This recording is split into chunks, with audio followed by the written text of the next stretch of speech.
Die hier zu erwerbende gut gepflegte 4-Zimmer-Dachgeschosswohnung befindet sich in Moers. Das im Jahr 1979 erbaute Haus verfügt über 4 Etagen. Die Immobilie befindet sich in der 3. Etage und wird über eine Gaszentralheizung beheizt. Die Wohnung verfügt über einen Balkon, 2 Schlafzimmer, ein Badezimmer sowie einen Keller. Die Ausstattung befindet sich in einem gepflegten Zustand.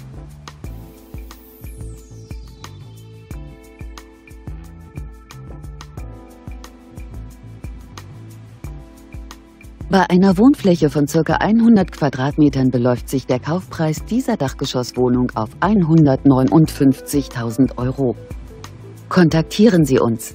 Für die Vereinbarung eines Besichtigungstermins stehen wir Ihnen gerne zur Verfügung.